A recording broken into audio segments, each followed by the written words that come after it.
que le président Macky Sall n'avait pas besoin de dialogue pour reporter l'élection présidentielle dans les conditions que l'on connaît. Il s'est enfermé avec sa majorité et a pris cette décision incompréhensible basée sur aucun texte légal. Aujourd'hui, il nous appelle à un dialogue.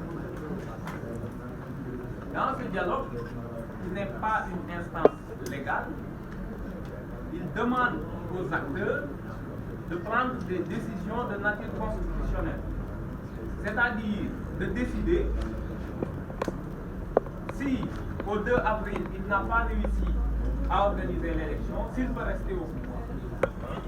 Il demande à une instance non juridique de déterminer la date d'une élection présidentielle, qui est une prérogative propre que lui confère la Constitution.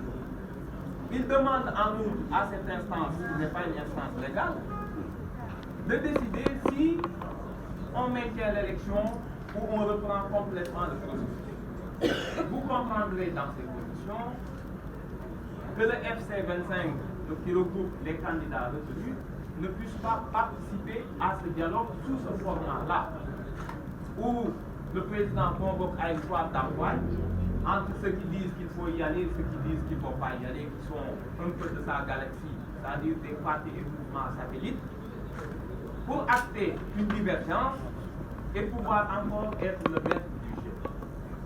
Je pense que ce n'est ni de son niveau, ni de son statut de garant des institutions. Le Conseil constitutionnel a été très clair. Il a demandé au président de la République de dialoguer avec les autorités compétentes. Et en parlant d'autorités compétentes, le Conseil constitutionnel ne s'est pas adressé aux acteurs politiques et aux mouvements. Il voulait que le président dialogue avec les autorités compétentes, à savoir la direction générale des élections, le Sénat, les préfets, les gouverneurs et tout autre acteur concerné par le processus électoral pour déterminer une date conforme à l'état de distribution du matériel, etc. Il a substitué cette injonction de dialoguer avec les autorités compétentes pour faire du dilatoire.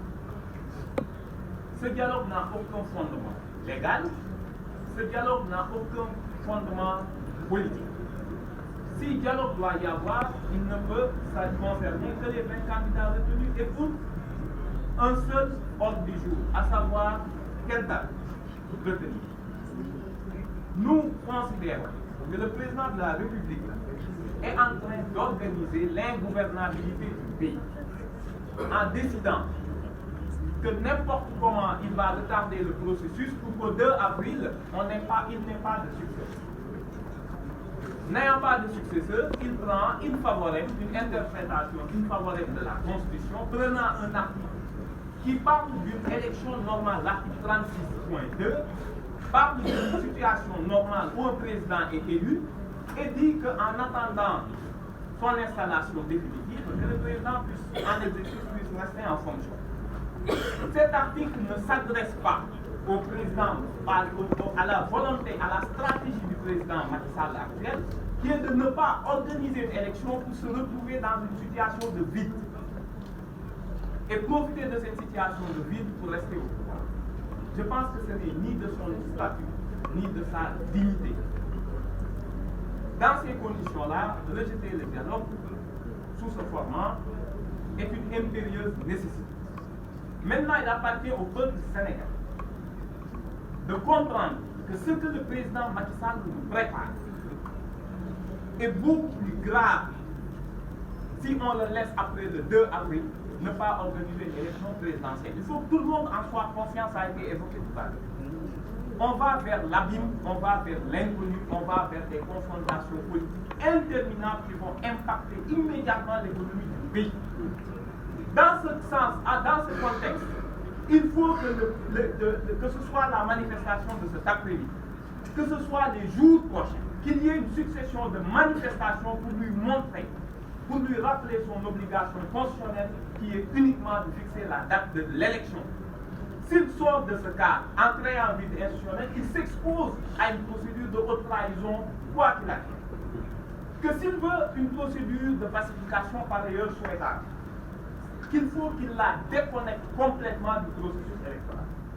dans sa dernière décision sur le désistement de Rose Wardini, le Conseil a rappelé que l'élection doit se poursuivre avec uniquement les 19 candidats retenus. À quoi bon poser la question aux candidats recalés s'il faut reprendre le processus juridiquement impossible? Sauf à annihiler, sauf à faire détruire qui est l'ambition de son groupe parlementaire de changer le Conseil constitutionnel en une cour constitutionnelle tout aussi chimérique. Et le dialogue auquel il se propose en 48 heures ne peut pas régler les problèmes qui ont conduit ce pays dans la situation que l'on connaît.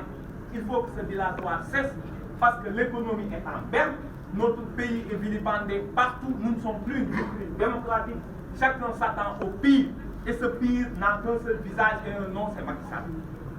Il faut que cela cesse, les populations ont la possibilité, dans les jours à venir, les 48-72 heures à venir, par une manifestation ferme, démocratique, massive, montre au président de la République que le dilatoire doit cesser, que le droit de vote est supérieur aux manœuvres politiciennes. Il revient au peuple sénégalais, qui a, par le passé, perdu beaucoup d'occasions d'exprimer le pouvoir que lui confère la situation, c'est-à-dire d'être le titulaire du suffrage universel, d'exiger l'exercice de ce suffrage. Nous tenons Macky Sall pour responsable de tout ce qui pourra se passer par la suite. Il faut qu'il sache raison garder et revienne aux fondamentaux de la Constitution. Fixer une date d'élection n'a jamais eu besoin de concertation. Par ailleurs, le Conseil constitutionnel, constatant une impossibilité, lui donne les capacités, les possibilités juridiques de discuter avec les candidats qui sont tous disposés, qui sont tous dans les dispositions d'esprit d'accepter tout arrangement qui pourrait faire tenir l'élection présidentielle dans les délais pour que le successeur de Macky Sall puisse prendre les rênes du pouvoir le 2 avril. C'est le moment du peuple. C'est le peuple qui doit lui rappeler qui est le véritable titulaire de la souveraineté.